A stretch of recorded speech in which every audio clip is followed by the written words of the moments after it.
आपका धन्यवाद। बड़े शॉर्ट नोटिस में आप लोग आए हैं।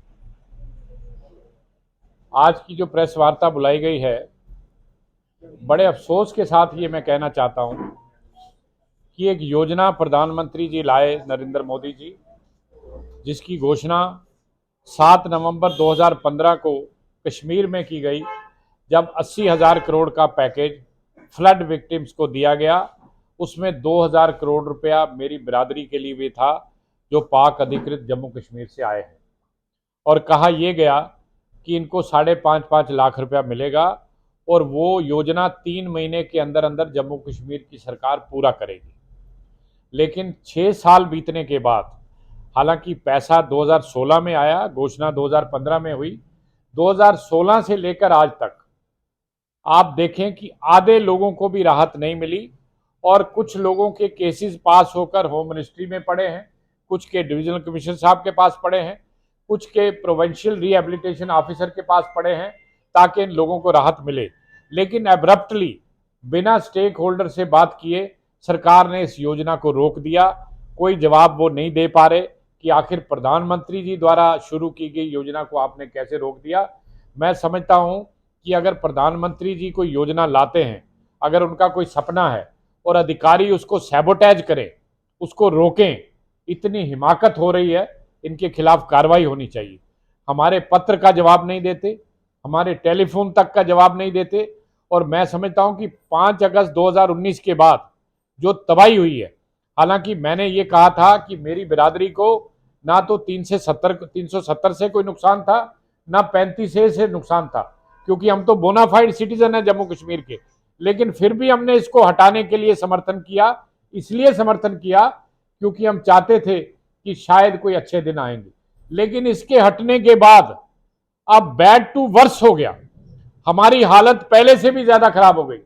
तो इसलिए हमने मजबूरी में ये प्रेस कॉन्फ्रेंस बुलाई है, सरकार के कान खोलने के लिए, कि हमें मजबूर ना करें कि हम दोबारा सड़कों पर उतरें और उसी आंदोलन को दोबारा दोहराएं जो हम करते रहे। और इसलिए आप बाज आ जाओ, आप कम से कम इस योजना को दोबारा पुनः शुरू करो। इसके अतिरिक्त 22 अक्टूबर 1947 को पाकिस्तान बनने के बाद जो पाकिस्तान की बंदूक से पहली गोली चली, वो मेरे हिंदू और सिखों की छाती पर चली, और हम उस दिन को हर साल काला दिवस के रूप में मनाते हैं, और इस बार भी हम मना रहे हैं काला दिवस के रूप में। इसका आयोजन हमारे इस कार्यालय के बगल में ये कृष्णा पब्लिक स्कूल है, वहां पर किया जाएगा। शनिवार का दिन है 22 अक्टूबर, हर साल हम करते हैं। मेरे पूरे जम्मू कश्मीर से जितने भी विस्थापित हैं वो सारे वहां जुटेंगे, वो लोगों को अपनी श्रद्धांजलि देंगे, श्रद्धा सुमन देंगे, जिन लोगों ने इस रियासत को बचाने के लिए अपनी कुर्बानियां दी और अपना सर्वस्व लुटा दिया। ये सारी चीजें जो हैं आज हमने इसलिए की हैं, और हम उम्मीद करते हैं और सरकार को ये कहना चाहते हैं कि आज मीडिया के माध्यम से कि वो हमारी बात को सुने और इन लोगों के साथ इंसाफ करे। जो योजना हमारी रुकी पड़ी है, जिस तरीके से आपने हमारे जो फॉर्मेलिटीज हैं उनमें जो अड़ंगा लगाया अधिकारियों ने, और आप देखें, आप हैरान होंगे, आज भी ये कई लोगों से स्टेट सब्जेक्ट मांग रहे हैं। हालांकि स्टेट सब्जेक्ट कानून 5 अगस्त 2019 को आपने अबॉलिश कर दिया, और खुद ही अबॉलिश किया, हमने नहीं किया। अगर अबॉलिश करने के बाद भी हमसे स्टेट सब्जेक्ट मांग रहे हो, हालांकि हमें दिक्कत नहीं है, हम स्टेट सब्जेक्ट लोग हैं, लेकिन मेरे कई लोगों ने नहीं बनवाए थे क्योंकि उन्होंने नौकरी नहीं की, बेचारे दिहाड़ी का काम करते थे, मजदूरी का काम करते थे, उनको स्टेट सब्जेक्ट की जरूरत नहीं थी। हमने इनको कहा भाई साहब आप डोमिसाइल ले लीजिए, आपने सब्स्टिट्यूट कर दिया उसको डोमिसाइल में, लेकिन आप डोमिसाइल में नहीं मान रहे, आप बाकी चीजों को नहीं मान रहे। तो ये जो छोटी छोटी आपने वहां पर अपने अडंगे लगाए हैं, इस कारण से इस योजना को आपने विफल किया है।